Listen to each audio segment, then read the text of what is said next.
This is the Crush Crowdfunding Podcast, the #1 place for people who want to launch on Kickstarter and Indiegogo. My name is Nalin, and I invite you to join me for tips, hacks, and insights to get you launched and fully funded. Hey everyone, welcome to another session of the Crush Crowdfunding Podcast. I'm really excited to have you here today and to really talk to you about crowdfunding and how you can absolutely crush your goal on Kickstarter and absolutely crush your goal on Indiegogo. Let's get started. So today I wanted to talk to you about finding a big enough audience for your Kickstarter or for your Indiegogo launch. And why do I want to talk about this, right? Why do I want to talk about it? I want to talk about this because just this week, someone I was talking to said to me, like, Nalin, it's just been so frustrating doing this whole marketing. It's been so frustrating and infuriating because it just seems like it never ends. It seems like it just keeps going and going and going. I don't know where to start. I don't know where to stop, right? And he was saying that if I just sit down and I do things like get a manufacturing quote, or if I sit down and I just say something and I do things like, hey, I'm going to find 5 different fulfillment partner quotes from five fulfillment partners, right? You can sit down and do that and get it done. And it's totally like, you could just cap it off, have it be done with.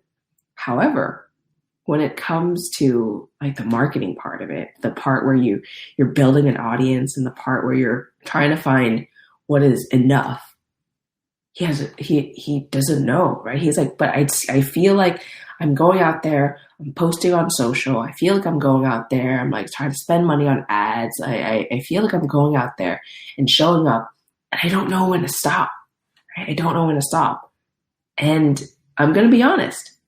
I feel the exact same way too sometimes, right? I feel like there's no end in sight. I feel like it's just so hard to keep going because I don't, sometimes it just seems so, amorphous. It seems so hard to kind of touch and feel what I want to do. And let's kind of talk about this for a bit, because I know a lot of you probably feel that way, that you don't know when to stop, when to start, like how large your audience has to be. What I like to do in this case, in this scenario, is just completely stop, because at this point, it's pretty certain that you're probably veered off where you have to be. You're probably veered off that path you have to take in order to get your project funded. You're probably veered very much off. And the trick here is to really know at the beginning what your goal is. And that's why I always tell people that they have to know their goal before they get into this whole crowdfunding campaign, right? Before they even start building an audience, before they even start trying to figure out their budget, trying to figure out how big their email list has to be, trying to figure out like opening like social media handles, right? I always like to say, hey, you have to know what your goal is first. Because just think of it this way, right? Imagine it's like there's a captain of a ship, and there's a ship on the water, and the ship's going straight forward.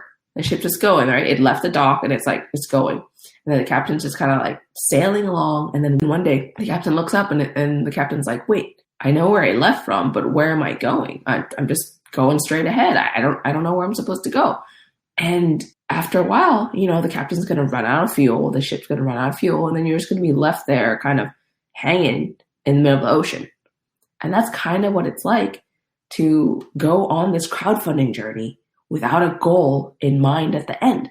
You just keep going, you think in a straight line, but you don't know if this is the right path to go on, and if this is the way you should go, and if you're getting closer to your goal, or if you're further from your goal. You don't even know where you're going, right? You don't know what the end is.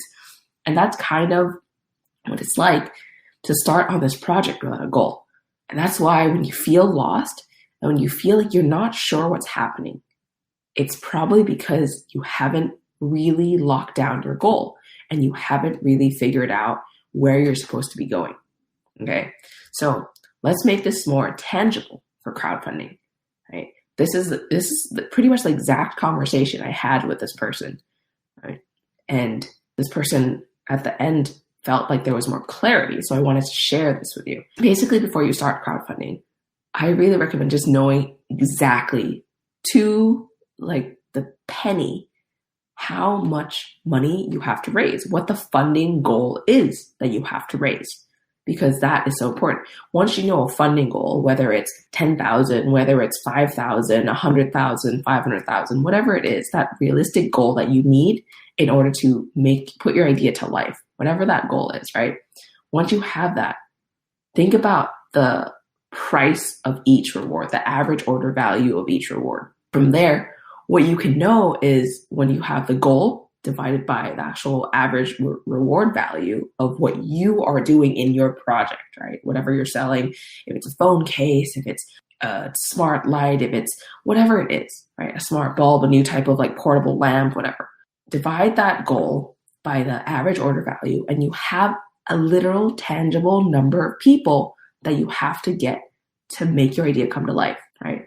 Pretend that that number, the big goal, divided by the average order value is 1,000 people, right? If it's 1,000 people that you have to find, then things become a lot more tangible, a lot more kind of concrete in your head, right? Now you know every time you put an input in, you can see how close that takes you to getting to your end goal of getting 1,000 backers, right?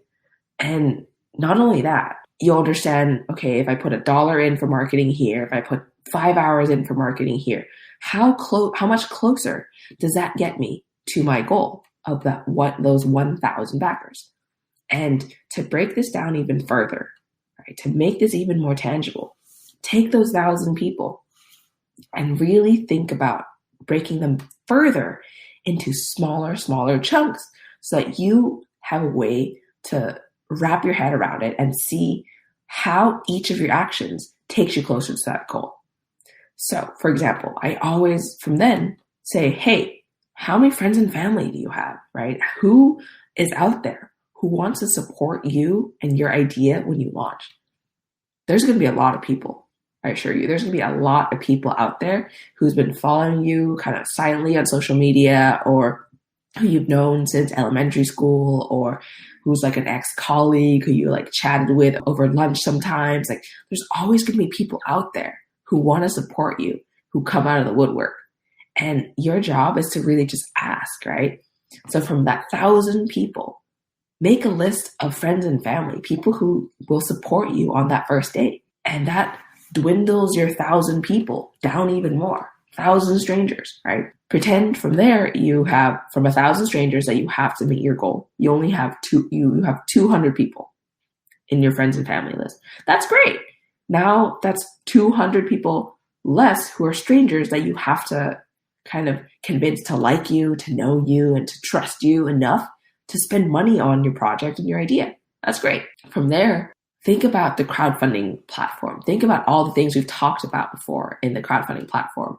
There's the crowdfunding algorithm. If that doesn't ring any bell, I have another video that I have talked about. Basically, the crowdfunding algorithm will help bring a certain amount of people to your project if you're able to make this effort to bring in a lot of people on that first day. And on average, I like to be a person who like thinks about the worst case scenario. So let's say about 15% of what the total crowdfunding raise comes from the crowdfunding algorithm and platform. So from Kickstarter, Indiegogo, about 15% of that. That again dwindles down again the number of strangers that you have to bring into your campaign, right? It makes it even more tangible. From 1,000, we took away 200 people.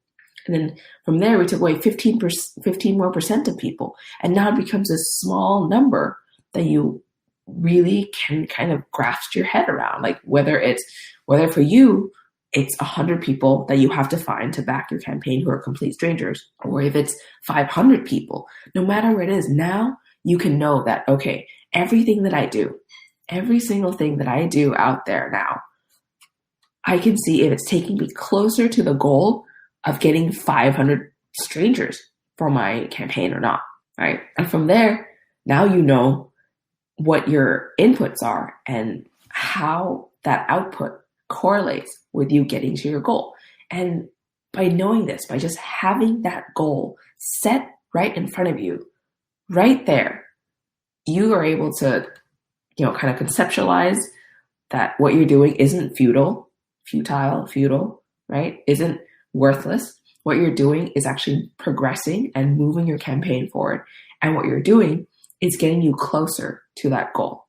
So today, what I encourage you to do is really, really look at how much you really need to raise to make this idea come to life. Like, what is that tangible number? What is that dollar amount? Divide that by the average order price of your reward.